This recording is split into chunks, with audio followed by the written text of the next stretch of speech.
এখনকার পলিটিক্স আর রাসূলুল্লাহ সাল্লাল্লাহু আলাইহি ওয়াসাল্লামের যুগের পলিটিক্সের মধ্যে অনেক পার্থক্য আছে।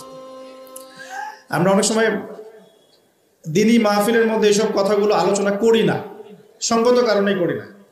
কিন্তু কিছু কিছু বিষয় আমি আমাদের নেতৃস্থানীয় ব্যক্তিবর্গ এবং জাতির কল্যাণেই পেশ করতে চাই।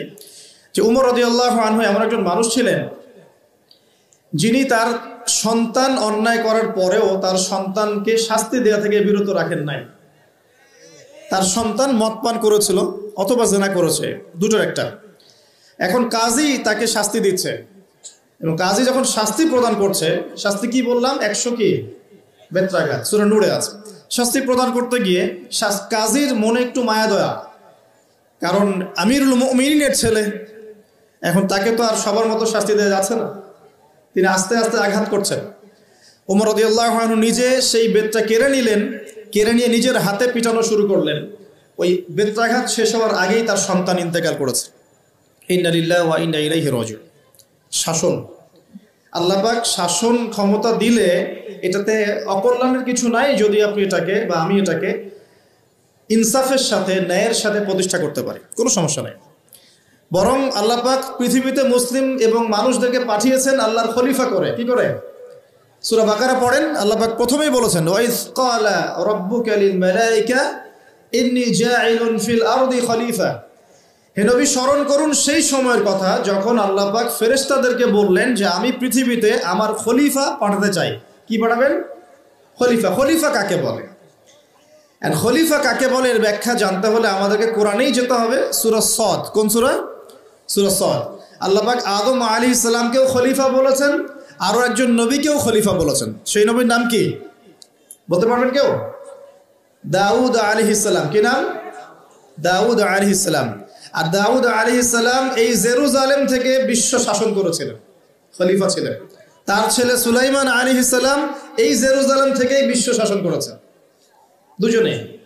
তো দাউদ আলাইহিস সালামকে আল্লাহ পাক খলিফা বলার পরে আল্লাহ পাক বলছেন সূরা সদের মধ্যে মেবি 26 কি 24 নম্বর আয়াতে আল্লাহ পাক বলছেন ইয়া দাউদ, হে দাউদ, ইন্না জাআলনাকা খলিফাতান ফিল আরদ। আমি আল্লাহ তোমাকে পৃথিবীতে আমার খলিফা করে পাঠিয়েছি।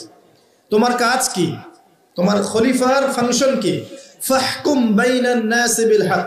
তোমার দায়িত্ব হচ্ছে মানুষের মাঝে ন্যায়ের মানদণ্ডে বিচার ফয়সালা করবে, এটা খলিফার কাজ। ওয়ালা তাত্তাবিউল হাওয়া। তুমি তোমার প্রবৃত্তির অনুসরণ করবে না। যারা নিজের প্রবৃত্তির অনুসরণ করেছে ইউদিল্লুকা আন সাবিলিল্লাহ, এটা তোমাকে আল্লাহর রাস্তা থেকে সরিয়ে নিয়ে যাবে। ইন্নাল্লাযীনা ইউদিল্লুনা আন সাবিলিল্লাহ লাহুম আযাবুন শাদীদ। যারা আল্লাহর সরল পথ থেকে বিচ্যুত হয়ে যাবে তাদের জন্য যন্ত্রণাদায়ক শাস্তি আছে। কেন? বিমা নাসু ইয়াউমাল হিসাব, কারণ হিসাবের দিন তারা ভুলে গিয়েছিল। সূরা সদের 24 থেকে 26 পড়ে দেখেন। তো এই আয়াতগুলোতে আমরা খলিফার ফাংশন বুঝতে পারলাম। আল্লাহ পাক যাকে যেখানেই দায়িত্ব দিবেন, পরিবারে হোক, সমাজে হোক, প্রশাসনে হোক, রাষ্ট্রে হোক, তার কাজ একটা, আল্লাহর হুকুমে তার কাজ একটা। কি কাজ? ন্যায়ের মানদণ্ডে মানুষের মাঝখানে বিচার ফয়সালা করতে হবে, অন্যায় করা যাবে না।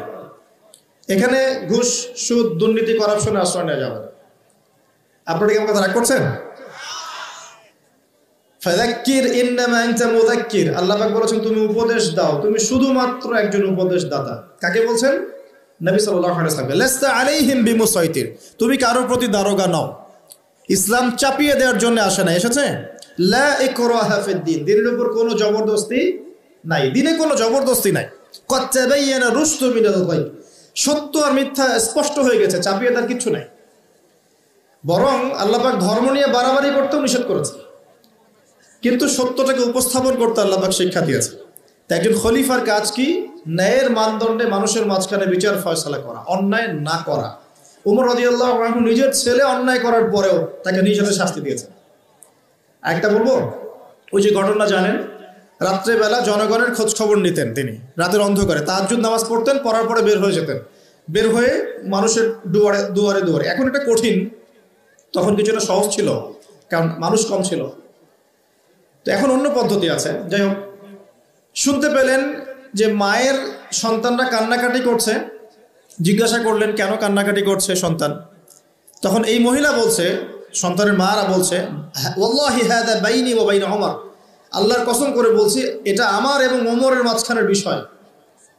আমি ওমরের নামে আল্লাহর কাছে নালিশ করব। কি নালিশ করবে? যে ওমরের আমলে আমি না খেয়ে আছি, আমার সন্তান না খেয়ে আছে।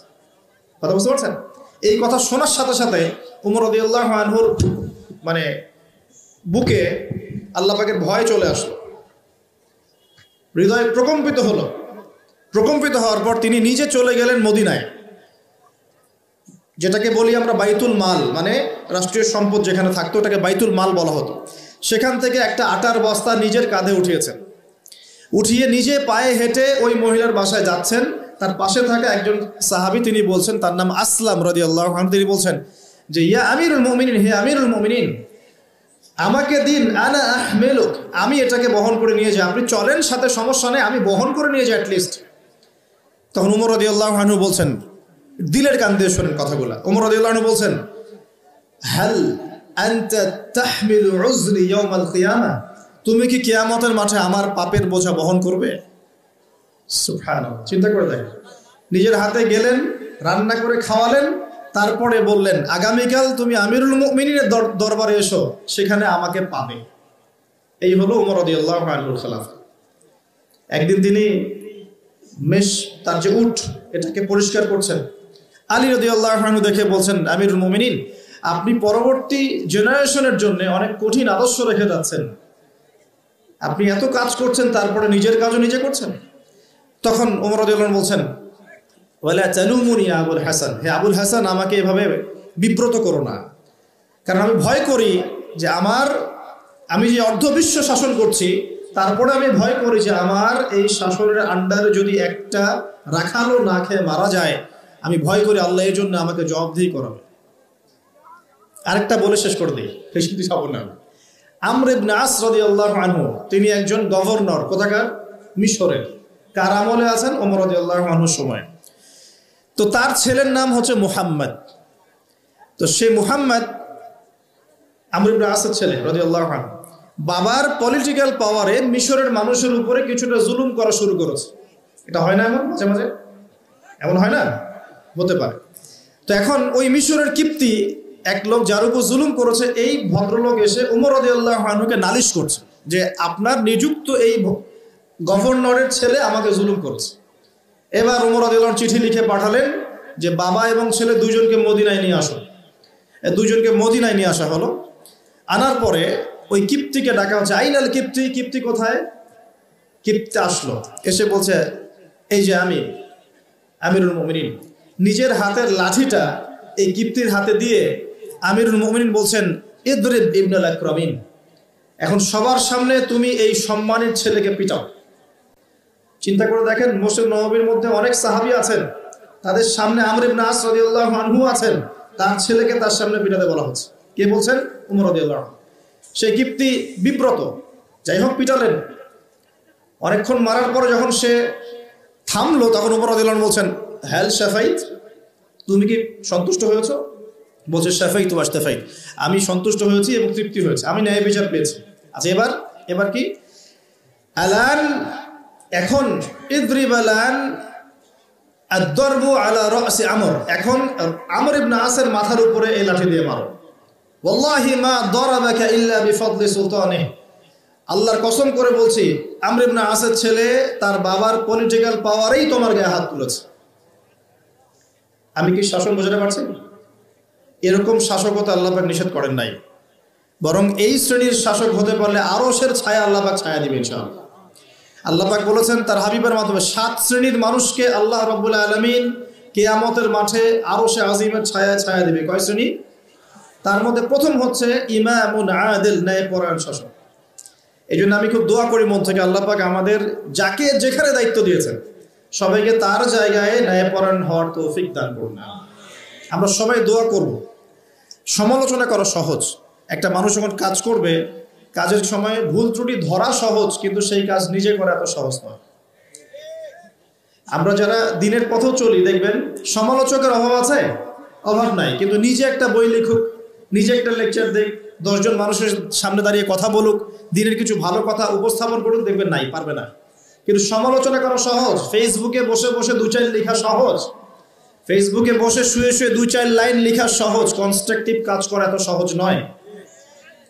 আর সবচেয়ে কঠিন কথা হচ্ছে আমাদের সবাইকে আল্লাহর কাছে ফিরে যেতে হবে এবং যার যার দায়িত্ব বুঝিয়ে দিতে হবে। আল্লাহ পাক আমাদের সবাইকে দাউদ আলাইহিস সালামের মতো, সুলাইমান আলাইহিস সালামের মতো, আদম আলাইহিস সালামের মতো আল্লাহর খলিফা হওয়ার তৌফিক দান করুন।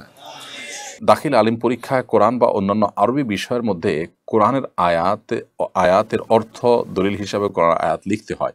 মাসিক অবস্থা পরীক্ষা হলে করণীয় কি? কোরআন কারীমের আয়াত স্পর্শ করা, কোরআন স্পর্শ করা নিষেধ, কিন্তু কোনো আয়াত আছে কোনো বই সে বই স্পর্শ করা যায়। সেই হিসাবে যদি কোরআন আয়াত আপনি লেখেন আলতো করে, তো সেটি জায়েজ হতে পারে। প্রবাস থেকে ভিডিও কলের মাধ্যমে বিবাহ করে, এক্ষেত্রে ছেলে যদি দেশে ফিরে বিয়ের শুদ্ধতার জন্য আবার বিয়ে করতে চায়, সে কি পারবে কিনা?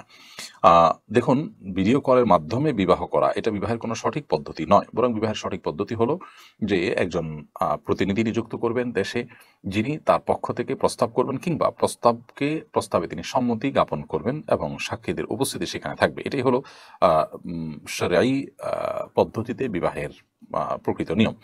এর বাইরে বিয়ের ব্যাপারে যদি আপনার ভিডিও কলে শুধুমাত্র সেখান থেকে সে প্রস্তাব দেয় বা সম্মতি দেয়, তাহলে সেটা কিন্তু বিবাহ বিশুদ্ধ হওয়ার যে প্রক্রিয়া তার আওতায় পড়বে না। সেই হিসাবে দেশে এসে যদি নতুন করে বিয়ে করেন বা আগের বিয়েটাকে যেহেতু শরিয়ার পদ্ধতি অনুযায়ী হয়নি, সেজন্য নতুন করে বা সম্পূর্ণ পৃথকভাবে বিয়ে করেন, তাহলে সেক্ষেত্রে সেটি জায়েজ নয়, বরং সেটা সঠিক কাজ হবে। বা ব্যাংকে গচ্ছিত টাকায় সুদ এলে সে টাকা গরিব সন্তান এবং তার স্ত্রীদের দান করা যাবে কিনা?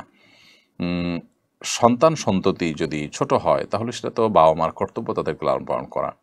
আর যদি তারা বড় হয় এবং অভাবী হয়, দুস্থ হয়, এদিকে বাবার টাকা পয়সা আছে, তাহলে সেক্ষেত্রে বাবা তাদেরকে নিজের টাকা পয়সা থেকে, সাধারণ টাকা পয়সা থেকে দেওয়াটাই হলো উচিত এবং কর্তব্য। বাট এটা ঠিক যে ব্যাংকের থেকে যে গচ্ছিত টাকা থেকে আপনি সুদ পেলেন আপনার ইচ্ছার বাইরে, সেই টাকা সেই টাকাটা আপনি যে কোনো গরিব অভাবী মানুষকে দিতে পারেন, সেই হিসাবে এটি হতেই পারে। আর স্ত্রীকে দান করতে পারবেন না, কারণ স্ত্রী আপনার স্ত্রীর ভরণ পোষণ দেওয়া আপনার কর্তব্যের অংশ। অতএব স্ত্রী আর গরিব থাকছেন না যখন তার ভরণ পোষণের সমস্ত ব্যবস্থা আপনি করেছেন, যার কারণে স্ত্রীর ব্যাপারটি, স্ত্রীকে যাকাত যেমন দেওয়া যাবে না, এ ধরনের খাতের টাকাও দেওয়া যাবে না। তবে হ্যাঁ, অন্য কোনো গরিব অভাবী মানুষ থাকলে তাদেরকে আপনি দিতে পারবেন।